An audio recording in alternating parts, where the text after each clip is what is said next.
Hey guys, welcome to episode number 44.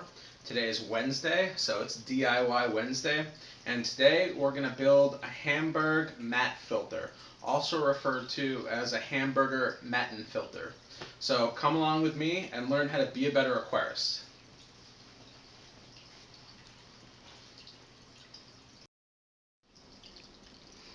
Alright, so the Hamburg Mattenfilter is one of the simplest filters that you'll ever find.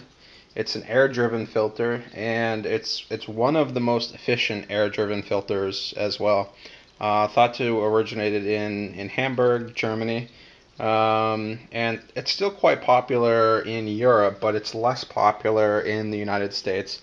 And I think a large part of that is just because it takes up a portion of the inside of the aquarium, and it can be kind of unsightly, but for tanks, small tanks, especially ones that don't have like a hang-on back filter, or way too small for a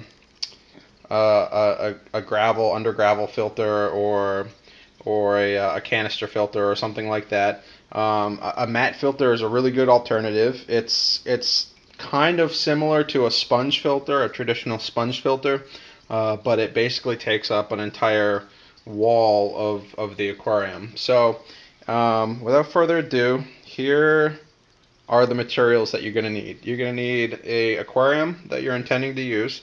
I have a 5.5 gallon aquarium here. You're going to need a drill with a drill bit. You're going to need a straight edge and a tape measure. You're going to need a piece of PVC. This is 3/4 inch with 1 elbow. You're going to need a pair of scissors, or you could also use a utility knife, box cutter. You're going to need the airline hose, and this should match the diameter of your drill bit. You're going to need an air stone, an air pump, and the main ingredient actually is the foam. You can buy foam remnants at discount stores, and this one's like 2 inches thick, I believe, and I got it for $8.99. So anyways, let's get building. So what I'm doing here is measuring the inside dimensions of the aquarium, and then cutting my foam, measuring and cutting my foam to fit snugly inside the aquarium. I added an extra 1/2 inch, or 1/4 inch, I'm sorry, of foam to the side walls of my measurement, so that I make sure that my foam fits as snug as possible. And it is a really tight fit. As you can see here, I have a little bit of trouble getting it into place, but it holds itself up, and it fits really snugly, so nothing will get behind it. So I've measured my uplift tube, and I went ahead and cut it and assembled it, and I'm drilling a hole in the fitting, inserting my airline tubing, and then I attach my air stone and plug it into my pump, and then I measure and cut a little slit in the top of the foam to fit my my uplift tube. So once I've got that in place, I snug the foam back up on the side, and we're good to go. So I put out the bath mat, fill up the tank with water. You can see the airlift going already. Alright, and here is the finished product.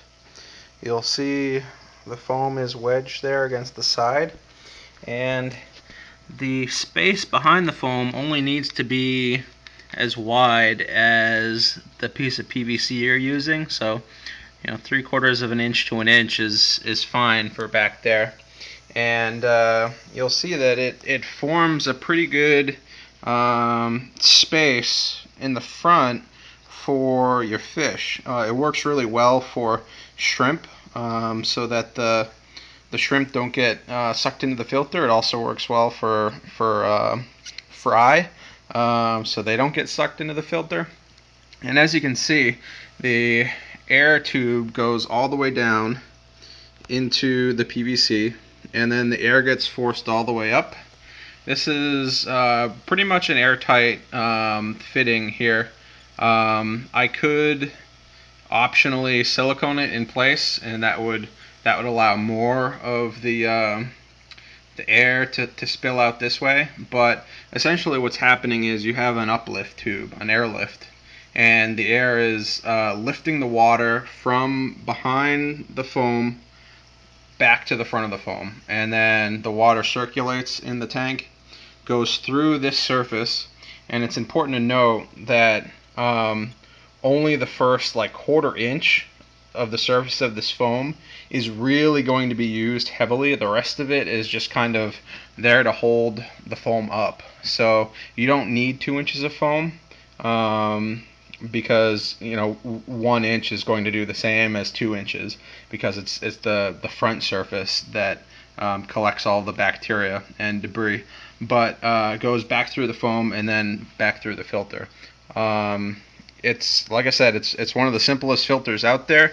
It's really easy to make. I'd say this one costs probably $2 or $3, and it's a lot easier to work with than a sponge filter for the same size aquarium.